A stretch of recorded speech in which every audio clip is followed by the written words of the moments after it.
बेटा आज हम लोगों का टॉपिक है प्रतिस्थापन द्वारा निश्चित समाकलनों का मान ज्ञात करना, evaluation of definite integrals by substitutions. मैं आपको एक बार फिर से याद दिला देना चाहता हूं कि इस समय इंटीग्रेशन में हम लोग डेफिनिट इंटीग्रेशन पढ़ रहे हैं। डेफिनिट इंटीग्रेशन से पहले हम लोग इनडेफिनिट इंटीग्रेशन पढ़ रहे थे। इनडेफिनिट इंटीग्रेशन में हमने हर तरह के फंक्शन को इंटीग्रेट करना सीख लिया हुआ है। डेफिनिट इंटीग्रल्स में हम लोग जो पढ़ रहे हैं, अभी तक हमने डेफिनिट इंटीग्रल्स में definite integrals as the sum of a limit पढ़ा हमने। इसके बाद हमने उसमें कुछ जो फॉर्मूले यूज करके कुछ प्रॉपर्टीज पढ़ी थी हमने, जैसे कि एरिया फंक्शन पढ़ा हुआ था।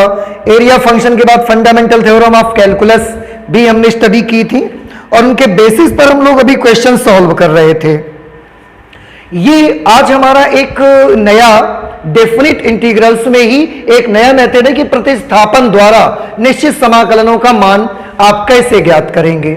बेटा मैं आपको बताऊं कि प्रतिस्थापन द्वारा जब हम निश्चित समाकलन करते हैं, यानी कि निश्चित समाकल ज्ञात करते हैं, जिस समय हम दो तरह से ज्ञात कर सकते हैं, दो मेथड यूज कर सकते हैं, दो विधियां हम लगा सकते हैं। मैं आपको वो दोनों मेथड्स क्लियर करूंगा आज, और इसके लिए मैं सीधे एग्जाम्पल पे आता हूं। तो एग्जाम्पल मैं लूंगा, दोनों मेथड्स मैं अलग अलग लगा के दिखाऊंगा कि प्रतिस्थापन द्वारा निश्चित समाकलन का मान कैसे ज्ञात किया जाएगा। उसकी दो अलग अलग विधियां हैं। अब उन दोनों मेथड्स को आप भी ध्यान से देखें, मैं आपको करके दिखाता हूं और अच्छे से समझे। फिर हम ये भी डिस्कस करेंगे कि उन दोनों मेथड में ज्यादा सुइटेबल मेथड कौन सा है, सबसे अच्छा मेथड कौन सा है, टाइम कौन सा मेथड कम खर्च करेगा, ये सारा जिक्र भी करेंगे उसके बाद हम लोग। तो यहां पर मैं एक एग्जांपल ले लेता हूं फिलहाल, और उस एग्जांपल की हेल्प से ही हम इसको समझेंगे। जैसे मेरे पास एक एग्जांपल है, एग्जाम्पल नंबर 29। एग्जाम्पल नंबर 29 है, क्वेश्चन है integration of 5x to the power 4 under root x to the power 5 plus 1 into dx from -1 to +1।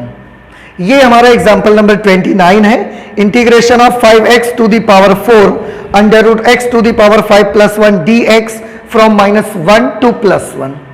अब इसको मैं सब्स्टिट्यूशन मेथड से करूंगा, लेकिन दो तरह से करूंगा, आप ध्यान से देखें। सबसे पहले मैं इसको आपको मेथड 1 से करके दिखाऊंगा। मेथड 1 में देखिए कैसे करेंगे। ये जो भी हमारा क्वेश्चन है, सबसे पहले मैं एक काम करना चाहता हूं, बिना इसकी लिमिट्स लिए हुए मैं इसको कैलकुलेट करता हूं। सबसे पहले इसकी लिमिट्स को हटा करके मैं ये जो फंक्शन अंदर लिखा हुआ है इसका इंटीग्रल फाइंड करना चाहता हूं। एक बार मुझे इसका इंटीग्रल मिल गया, उसके बाद हम ये लिमिट्स बड़ी आसानी से यूज कर सकते हैं, जो कि अवकलन की द्वितीय आधारभूत नियम था उसके हिसाब से। तो जो मेथड 1 रहेगा उसमें हम बिना लिमिट के पहले इंटीग्रल फाइंड करेंगे। तो इसका लिमिट हम हटा देते हैं। तो अगर लिमिट हटा देंगे तो मेरा जो क्वेश्चन होगा वो इस तरह का होगा, 5x to the power 4 x to the power 5 plus 1 into dx from -1 to +1। Okay, अच्छा अब हमें सॉरी लिमिट को हटा करके मुझे अभी कैलकुलेट करना है, तो अभी मैं लिमिट हटा देता हूं। सबसे पहले यहां पर माना x to the power 5 plus 1 is equal to t। आप ये अंडर रूट के अंदर देख रहे हैं ना, x to the power 5 plus 1, इसको हमने t मान लिया। अगर हमने इसको t मान लिया तो अब इसको आप तो जानते हैं, जैसे हम t मानते हैं तुरंत यहां पर मुझे डिफरेंशिएट करना पड़ता है, differentiating on both sides. x to the power 5 का डिफरेंशियल कोएफिशिएंट क्या होगा, 5x to the power 4, 1 is a constant term, so its differential coefficient will be 0, then 5x to the power 4 dx will be equal to dt. Okay, अब हम इसको यहां रख देते हैं. Therefore इंटीग्रेशन ऑफ, अपना मैं क्वेश्चन लिख देता हूं सबसे पहले, 5x to the power 4 under root x to the power 5 plus 1 into dx. और क्योंकि अभी मुझे बिना लिमिट का सॉल्व करना है, अभी मैं इसकी लिमिट नहीं लूंगा जब तक मुझे इसका इंटीग्रल नहीं मिल जाता. एक बार मुझे इसका इंटीग्रल मिल गया, इसके बाद बड़ी आसानी से लिमिट को लेकर के भी हम कैलकुलेट कर लेंगे. तो वैल्यूज अप्लाई करिए, इंटीग्रेशन. सभी बच्चे ध्यान से देखेंगे कि ये सबसे पहले मैं इस टर्म की बात करता हूं, under root x to the power 5 plus 1. x to the power 5 plus 1 को क्या लिखा जा सकता है, t. तो अंडर रूट, और इसको मैं लिख सकता हूं t, under root t. Under root x to the power 5 plus 1 को मैंने लिख दिया t. अब बचा 5x to the power 4 into dx. तो बेटा देखिए 5x to the power 4 into dx, ये पूरा, ये जो कुछ भी आप यहां देख रहे हैं 5x टू द पावर 4 और dx, ये पूरा हटा करके हम इसकी जगह पर dt लिख सकते हैं. तो अंडर रूट ये t हो गया और इस पूरे को हटा के हमने dt लिख दिया. अब इसे मुझे इंटीग्रेट करना है, ठीक है. तो कैसे करिएगा आप देखिए. Integration of under root t को बेटा मैं लिख सकता हूं t to the power 1/2 dt मैं लिख सकता हूं इसको, ठीक है. अब इसे और कैलकुलेट कर लेते हैं.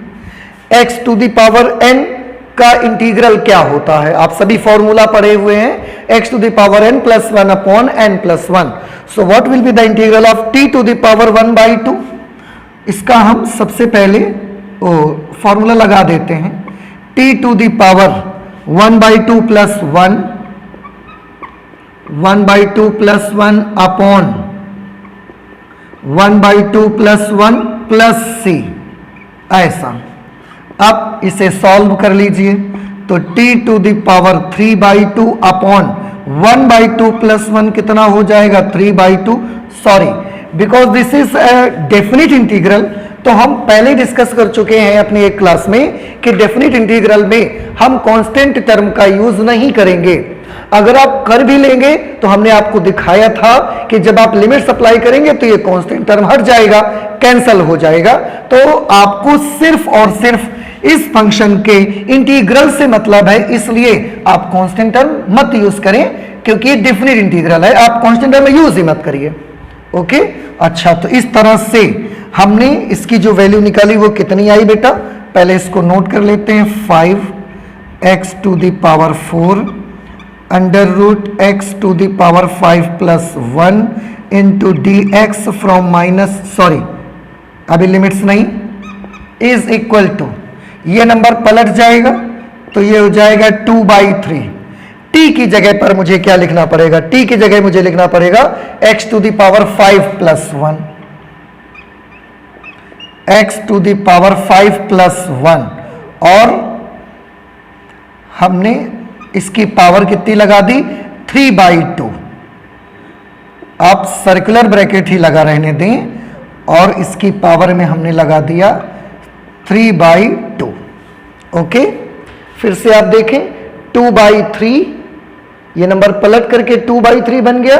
t की जगह पर मैंने लिख दिया x to the power 5 plus 1 और उसके ऊपर पावर 3/2 है तो पावर 3/2 लगा दिया. और बेटा आप देखें इस तरह से हमने अपना जो फंक्शन था ना उसका इंटीग्रल हमने फाइंड कर लिया. अब जब इंटीग्रल फाइंड कर लिया तो अब हम लिमिट्स को यूज करके अपना आंसर भी फाइंड कर सकते हैं.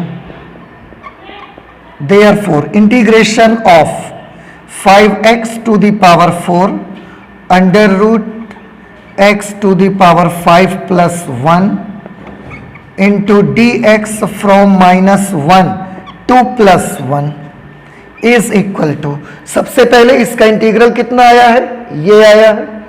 अब क्योंकि लिमिट्स भी यूज हो रही हैं तो सबसे पहले मैं इंटीग्रल लिख देता हूं 2/3 और ये x to the power 5 plus 1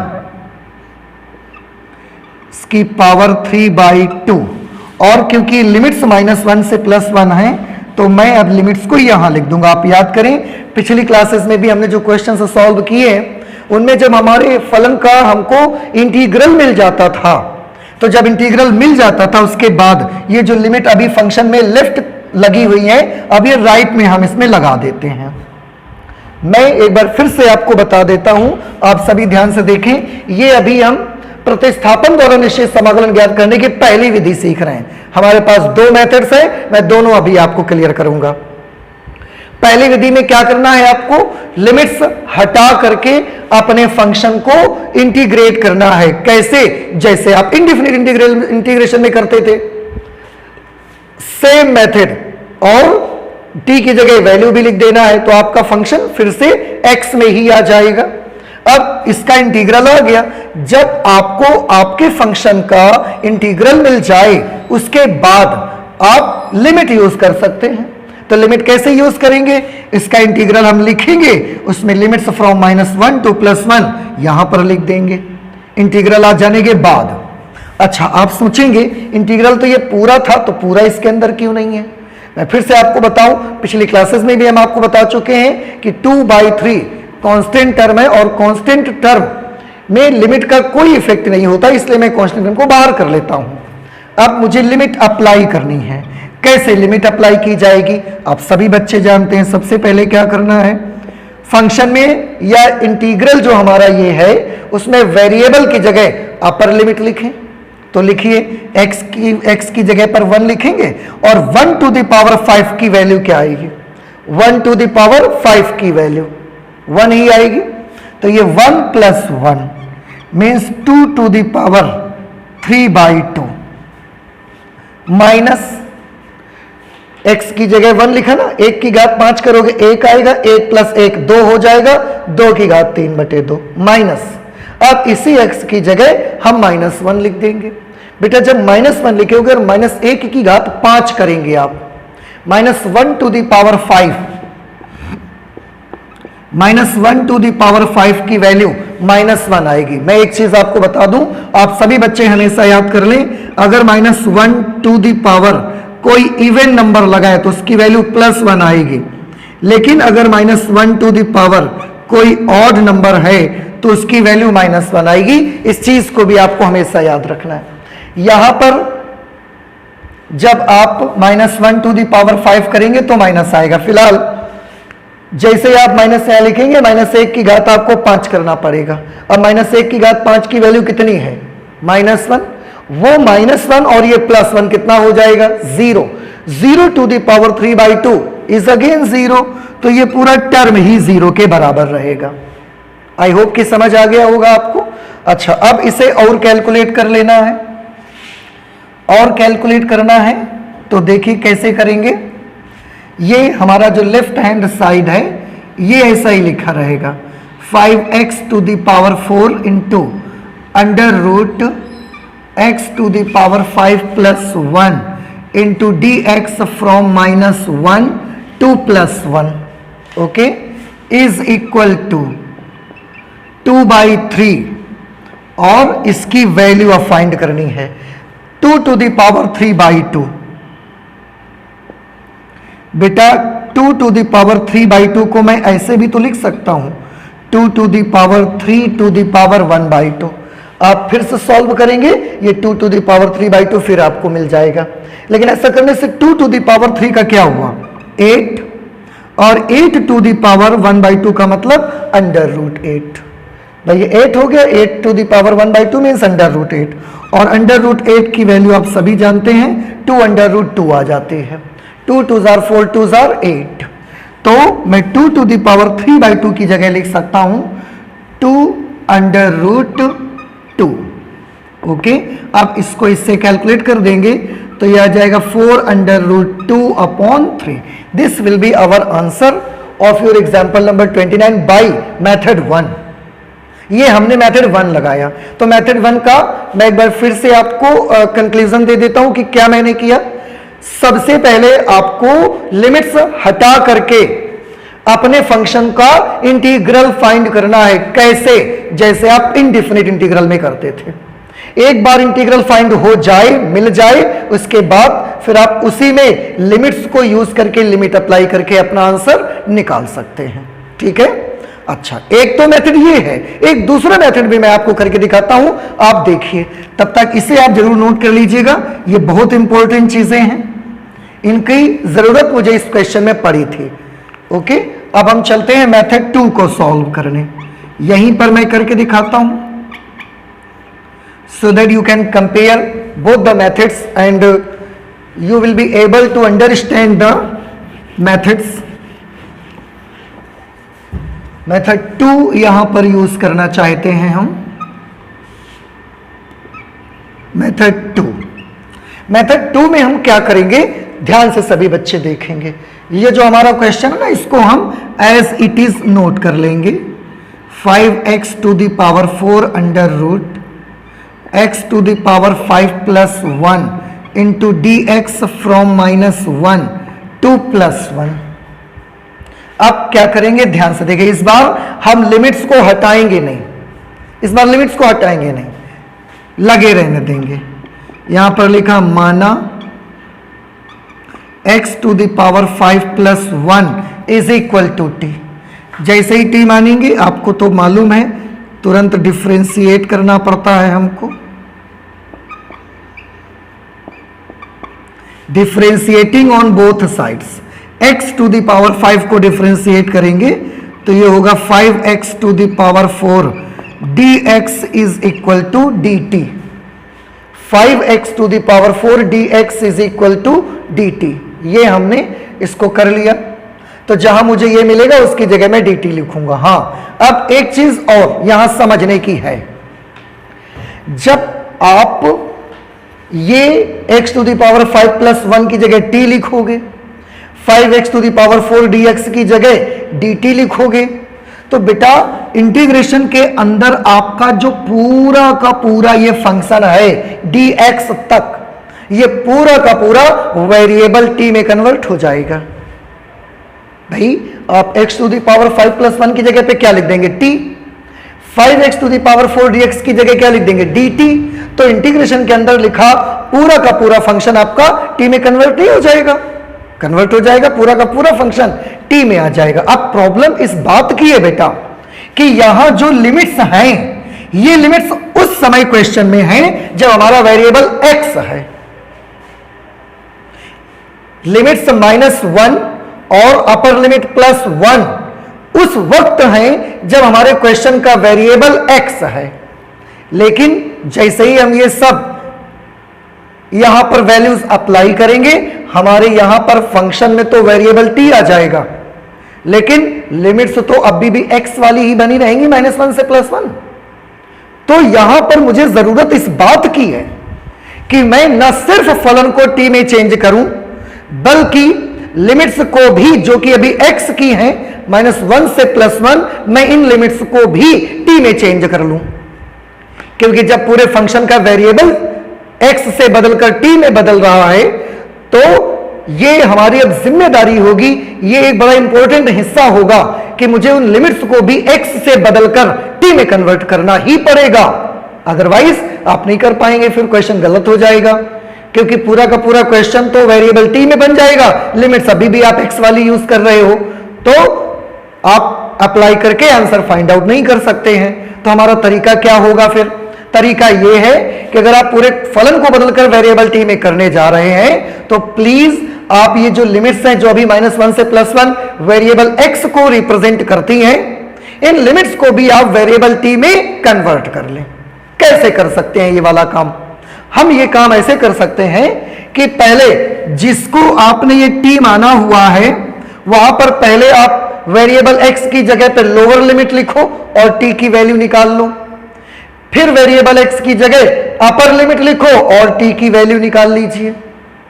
इस तरह से x की हेल्प से आप t भी फाइंड आउट कर लेंगे और फिर t वाली लिमिट ही अपने फंक्शन में यूज कर लीजिएगा।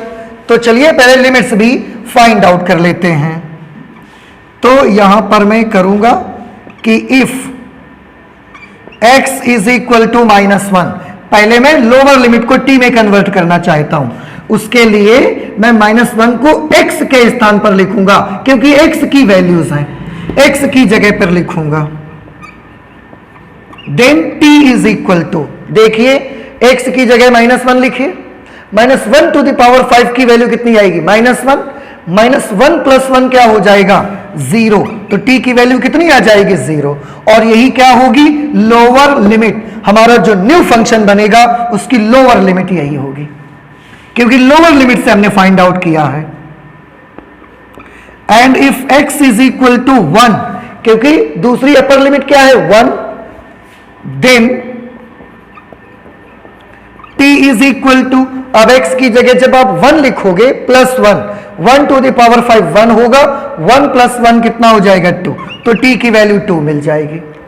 तो x वेरिएबल को वेरिएबल t में बदलने के साथ साथ हमने वेरिएबल x की जो लिमिट्स थी उनको भी बेटा देखो t में बदल लिया, कि जब x की वैल्यू -1 है तो t की वैल्यू 0 होगी, और जब x की वैल्यू 1 है तो t की वैल्यू 2 होगी।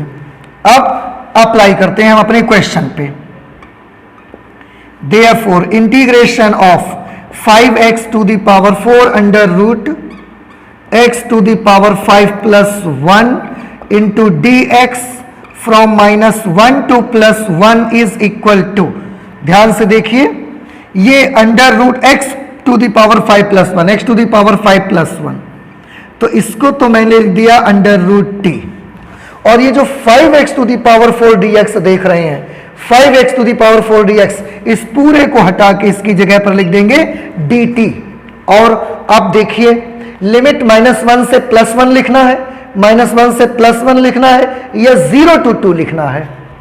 सोचिए और बताइए मुझे कि लिमिट से -1 से +1 लेना है, अब आपको यहां लिखना है, या मुझे लिमिट्स लिखनी है, आइदर -1 to +1 और we will write 0 to 2, 0 to 2। क्या लिखना चाहिए मुझको बताइए, क्या मुझे -1 से +1 लिखना चाहिए, 0 से 2 लिखना चाहिए, 0 से 2 लिखना चाहिए। बहुत सिंपल है बेटा, क्यों, क्योंकि -1 से +1 ये उस समय की लिमिट से जब हमारा पूरा फंक्शन वेरिएबल x में था, लेकिन जब हमारा पूरा फंक्शन वेरिएबल t में है तो उस समय मुझे -1 से +1 नहीं बल्कि 0 से 2 लेना पड़ेगा, तो मैं यहां 0 से 2 नोट कर देता हूं। ठीक है, अब और इसे कैलकुलेट कर दीजिए, आगे कैलकुलेट करेंगे तो इसको मैं लिख सकता हूं t to the power 1/2 dt फ्रॉम 0 to 2। Okay, x to the power n का फॉर्मूला अप्लाई कर देंगे। x to the power n का फॉर्मूला क्या होता है, t to the power 3/2 upon 3/2। अभी आप करके भी आए हैं ये, और उसके बाद लिमिट्स फ्रॉम 0 to 2। अब इसको सॉल्व करेंगे तो ये 2/3 हो जाएगा, क्योंकि कांस्टेंट है, इसकी जरूरत मुझे है नहीं, तो हमने इसको बाहर कर दिया। t to the power 3/2 from 0 to 2। अब लिमिट अप्लाई कर दें। हाँ, यहां पर जब आप पहुंचे तो एक बात का बहुत ख्याल रखेंगे, कभी भी धोखे से भी आप ऐसा नहीं करेंगे कि t हमने x टू द पावर 5 + 1 को माना था तो t की जगह x टू द पावर 5 + 1 लिख दें। आप नहीं करेंगे। क्यों नहीं करेंगे, क्योंकि बेटा मैंने फंक्शन के मुताबिक ही तो लिमिट को भी चेंज कर लिया है ना।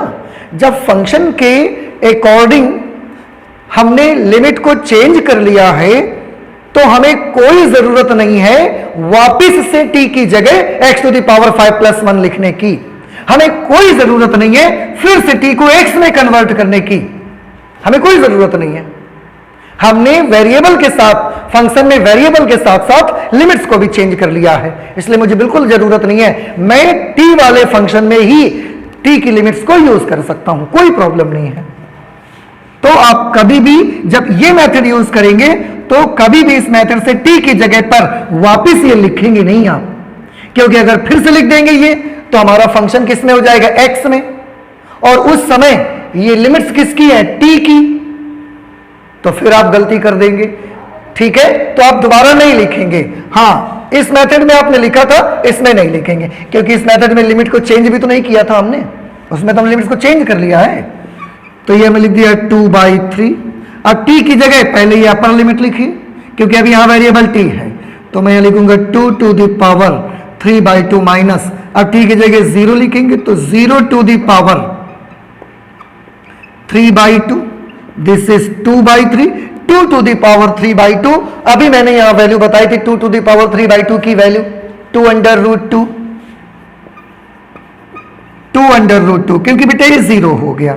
अब इसको आप सॉल्व कर देंगे, then it will become 4√2/3। This is our answer. और आप देखें, आपने इस मेथड से लगाया, मेथड 1 से भी, मेथड 2 से भी लगाया, दोनों से आपका आंसर सेम आंसर आ रहा है।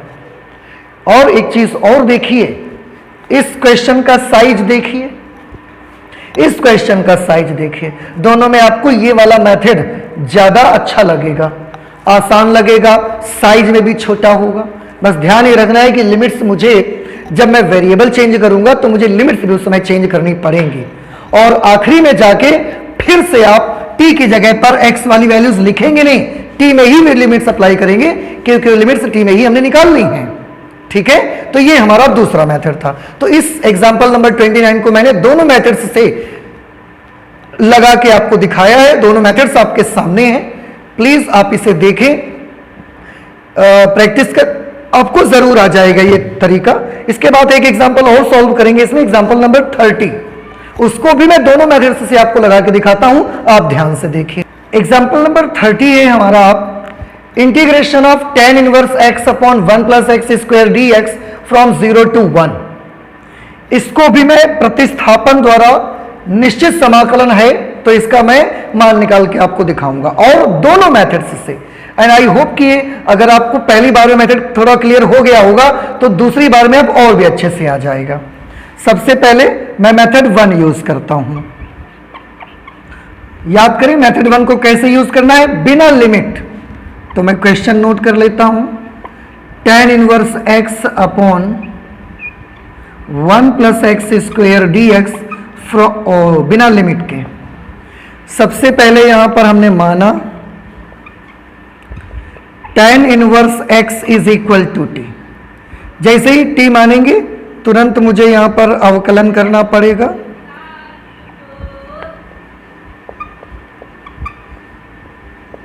Differentiating on both sides, tan inverse x का differential coefficient 1/1 plus x square into dx is equal to dt। Okay, अच्छा, अब इसी को मैं यहां पर अप्लाई करूंगा। Therefore integration of tan inverse x upon 1 plus x square dx is equal to, tan inverse x की जगह पर बेटा देखो क्या लिखेंगे, t। तो tan इनवर्स x की जगह हमने t लिख दिया।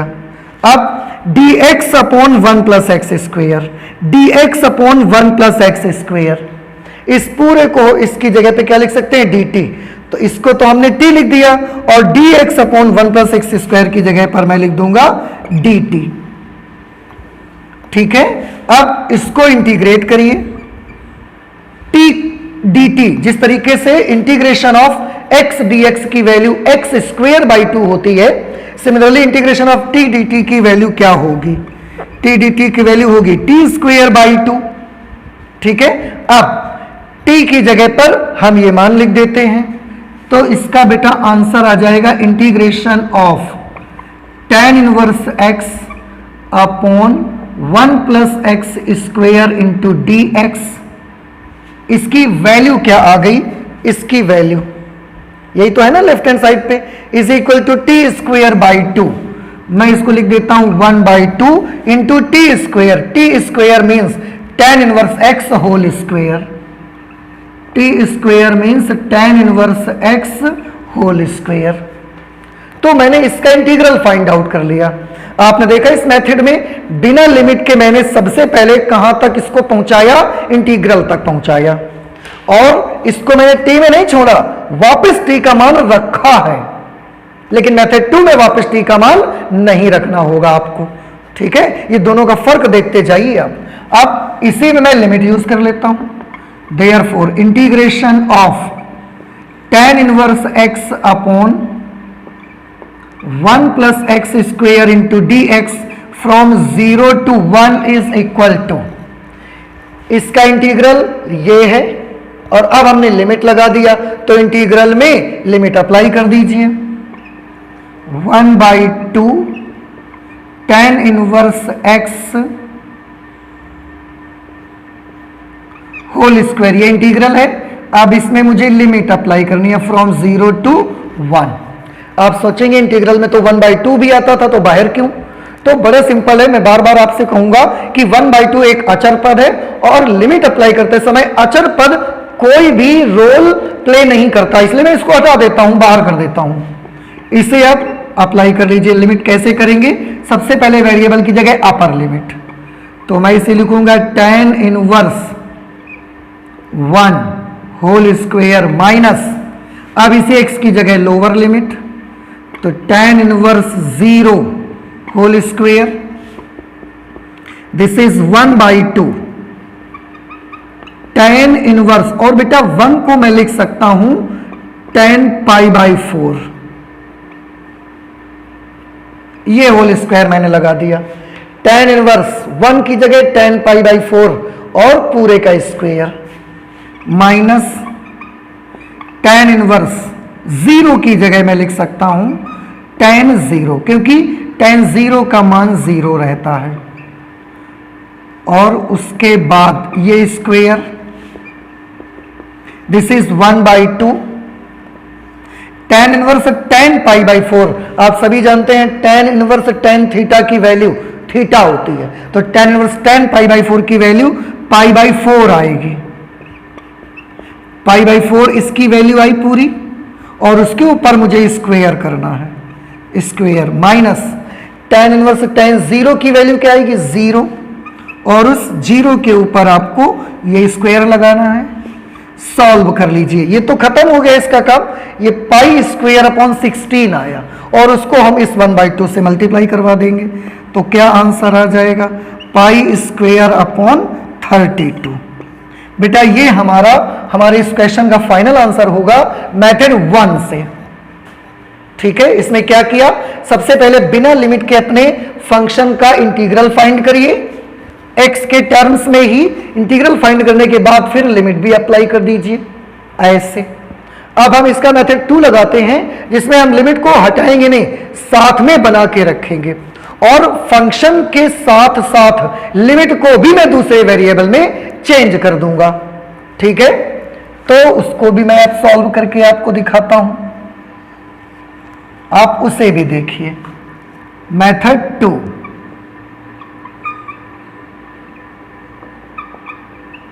मेथड 2 में है हमारा जो क्वेश्चन है, पहले मैं उसको नोट कर लेता हूं। tan inverse x upon 1 + x² dx from 0 to 1, this is our question. माना tan inverse x is equal to t, जैसे ये मानेंगे उसके बाद तुरंत मुझे डिफ्रेंशिएट करना पड़ेगा, differentiating on both sides. tan inverse x का 1/1 + x²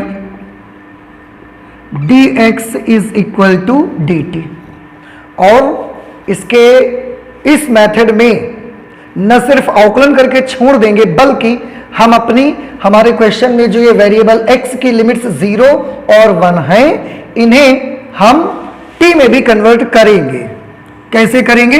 उसके लिए अभी आपने एक मेथड देखा था, if x is equal to 0 then t is equal to, क्या करना होगा? सबसे पहले x की जगह पर एक बार लोअर लिमिट लिख के t की वैल्यू फाइंड करेंगे, फिर एक बार x की जगह अपर लिमिट लिखकर t की वैल्यू फाइंड करेंगे यहां से। तो अगर x का मान 0 है तो t की वैल्यू कितनी आएगी? t का मान कितना है? tan इनवर्स x, तो यहां होगा tan इनवर्स 0, और tan इनवर्स 0 की वैल्यू 0, अभी यहां पर भी आपने किया है, tan इनवर्स 0 की वैल्यू 0 ही आई है लास्ट में। इसके बाद if x is equal to 1, अब x की जगह अपर लिमिट लिख करके भी t की वैल्यू फाइंड कर लो। If x is equal to 1 then t is equal to, तब t की वैल्यू क्या होगी? यहीं से फिर सॉल्व करिए, तब t की वैल्यू होगी tan इनवर्स, और x की जगह पे क्या लिखना है? 1, और tan इनवर्स 1 की वैल्यू पाई बाई 4 हम पहले भी कर चुके हैं इसको कैलकुलेशन। अब देखें tan इनवर्स 1 को सॉल्व किया था तो पाई बाई 4 आ गया था। ठीक है, अब रख देते हैं। Therefore integration of tan inverse x upon 1 plus x square d x from 0 to 1 is equal to integration of, ध्यान से देखें सभी बच्चे, integration of tan inverse x की जगह पे क्या लेना है, tan इनवर्स x की जगह पर t लिख देना है। dx upon 1 plus x square, dx upon 1 plus x square, इसे हम dt लिख देंगे। और जो लिमिट्स अभी तक 0 से 1 थी, 0 से 1 थी तो वो तब थी जब वेरिएबल x था आपके क्वेश्चन में, अब तो वेरिएबल t है, तो आप 0 से 1 की जगह पर t की वैल्यूज यूज करेंगे 0 to pi by 4, from 0 to pi by 4। Okay, अच्छा अब सॉल्व कर लीजिए। सॉल्व करने में इंटीग्रेशन ऑफ t dt की वैल्यू क्या होगी, जिस तरह से इंटीग्रेशन ऑफ x dx की value x square by 2, similarly integration of t dt की वैल्यू होगी t square by 2, t square by 2, क्योंकि हमने इसका इंटीग्रल कर दिया। अब limits from 0 to pi by 4। Okay, अब बताइए क्या आप t की जगह पर tan इनवर्स x रखना पसंद करेंगे या डायरेक्ट t में ही लिमिट अप्लाई करेंगे, क्या करना पसंद करेंगे? तो आप सभी का आंसर होगा कि डायरेक्ट t में ही लिमिट अप्लाई करेंगे। x के टर्म्स में अब दोबारा वापस नहीं लाएंगे इसको, क्योंकि हमारी लिमिट्स भी तो t में चेंज हो गई हैं, तो हम दोबारा वापस x में लाके क्या करेंगे, वही लिमिट से यूज करेंगे। उनमें भी ये लेफ्ट हैंड साइड में लिख देता हूं, tan inverse x upon 1 plus x square into d x from 0 to 1 is equal to, ये t स्क्वायर बाई 2 में बाई 2 हम बाहर कर लेते हैं, t स्क्वायर में लिमिट अप्लाई कर देंगे। पहले t की जगह पाई बाई 4 लिखेंगे, तो हमने लिखा पाई बाई 4 और उसका स्क्वायर लगाया, माइनस t की जगह पाई बाई 4 लिखा, उसका स्क्वायर लगाया, माइनस। अब t की जगह 0 लिख देंगे, तो 0 लिखेंगे और उसका स्क्वायर लगा देंगे। इसे आप सॉल्व कर लीजिए। बेटा ये तो 0 तो बेकार हो गया, पाई स्क्वायर बाई 16 इसकी वैल्यू आएगी, पाई स्क्वायर बाई 16 को 1 बाई 2 से मल्टीप्लाई कर देंगे, तो ये बन जाएगा पाई स्क्वायर अपॉन 32, ये हमारा आंसर आ जाएगा। अब आप फिर से देखिए, मिलाइए, आपके मेथड 1 में इसका आंसर कितना आया था, पाई स्क्वायर अपॉन 32, मेथड 2 में इसका आंसर कितना आया, पाई स्क्वायर अपॉन 32। और ये भी आप चेक कर लीजिए कि दोनों मेथड्स में आपको ज्यादा अच्छा, सुइटेबल, इजी वन कौन सा लग रहा है। मेरे अकॉर्डिंग तो ये सबसे आसान है। अगर आप थोड़ी सी मेहनत करके फंक्शन के साथ साथ लिमिट्स को भी टी में कन्वर्ट कर लेते हैं तो फिर हमारे लिए कैलकुलेशन बेहद इजी हो जाती है। इसमें क्या होता है ना, पहले बिना लिमिट का सॉल्व करो, x से t बनाओ, फिर t से x बनाओ और उसके बाद वैल्यूज अप्लाई करो, लिमिट्स अप्लाई करो, तो वो सब प्रोसीजर लंबा हो जाता है। और उसमें क्या ना, एक बार आपने x से t में कन्वर्ट कर दिया, फिर वापस आपको x में आना नहीं है, तो प्रोसीजर हमारा छोटा रहता है और बड़ी आसानी से हम उसको कैलकुलेट भी कर लेते हैं। तो मेरे अकॉर्डिंग तो वही मेथड सबसे बेस्ट है। और ये हमारे इसमें एक्सरसाइज से पहले एग्जाम्पल नंबर 29 और एग्जाम्पल नंबर 30 दो एग्जाम्पल्स थे, वो हमने कैलकुलेट करके आपको दिखा दिए, दोनों मेथड्स से दिखा दिए। अब इसके बाद सीधे हम लोग एक्सरसाइज पर आ जाएंगे, जो कि एक्सरसाइज है 7.10। 7.9 एक्सरसाइज हम लास्ट क्लास में सॉल्व कर चुके हैं, 7.10 एक्सरसाइज अब हम नेक्स्ट क्लास में सॉल्व करेंगे। एंड आई होप कि आपको ये प्रतिस्थापन द्वारा निश्चित समाकलन का मान ज्ञात करना आ गया होगा और दोनों मेथड से आ गया होगा शायद। और जब हम एक्सरसाइज 7.10 सॉल्व करेंगे तो बेटा हम इस मेथड 2 से ही करेंगे।